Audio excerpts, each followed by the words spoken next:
of these formations, our stalactites and our stalagmites. So above us on the ceiling right now are examples of those stalactites. An easy way to remember them, they like to hold on tight to the ceiling. Now, in addition to these formations, we have some other ones on the ceiling, like right over here. We have some turnip or beet shield formations. So these formations, they started off as soda straw formations until they developed cracks, which allow the water to deposit through to give it that turnip or beet-like shape. And do you guys see the white patches on the ceiling over here? Mm-hmm. So these are remnants of something called parachute shields. Now, parachute shields are actually a pretty rare formation here in the state of Texas.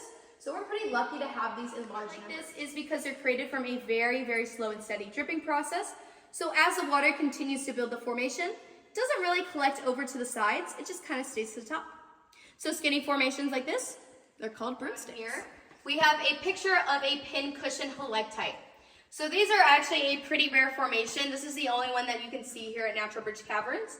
The light that keeps turning on and off right over here is shining on that helictite. So with these formations, they're created when water is under a lot of pressure. It starts coming through those little capillaries, which are kind of like little tunnels within the rocks.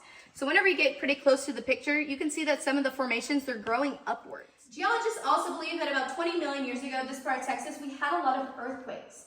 And those earthquakes, they would shape all of this bedrock to create those fault joints and cracks, which allow the water to seep through here to carve out our rooms, and then give us enough space for all of these formations.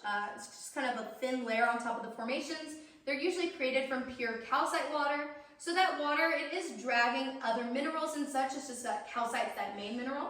But when it's only that calcite, that's how we get those calcite crystals. Do you guys have any questions so far? No. All right, guys. So to get to our next room, we're going to be walking through our broomstick closet. It's named that for the broomstick formations, and then the dry well. In both of these areas, you guys are going to see that some of the formations get pretty close to the handrails. So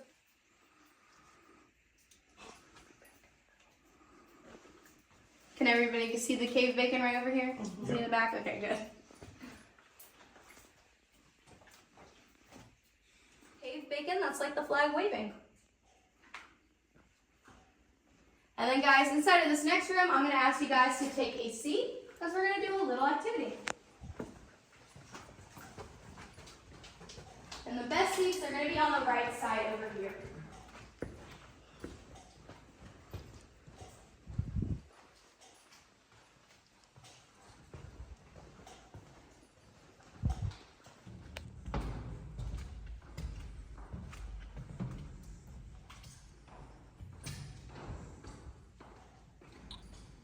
Alright guys, so standing on the bridge now, this is going to be our lowest point for the tour. We're standing 180 feet underground. And if you look at the very, very bottom of the canyon, all the way down there, that's the lowest visible point on tour.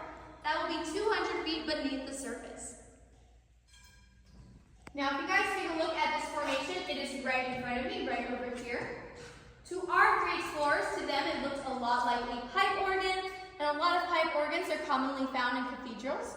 So they named the whole room cathedral based off of this formation. I have sonora left, and then I'll come back here to my last day. It's pretty too. I done it.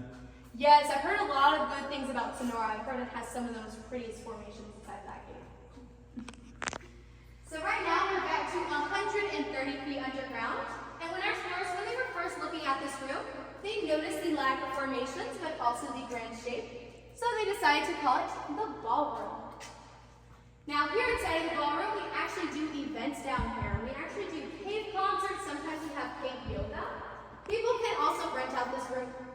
The only thing we don't rent this room out for right now is weddings. This room's only been open for a little over a year now. So in a moment here, I'm going to press this button. It's going to turn off the lights. And then about 5 to 6 seconds after the lights turn off, the show will start.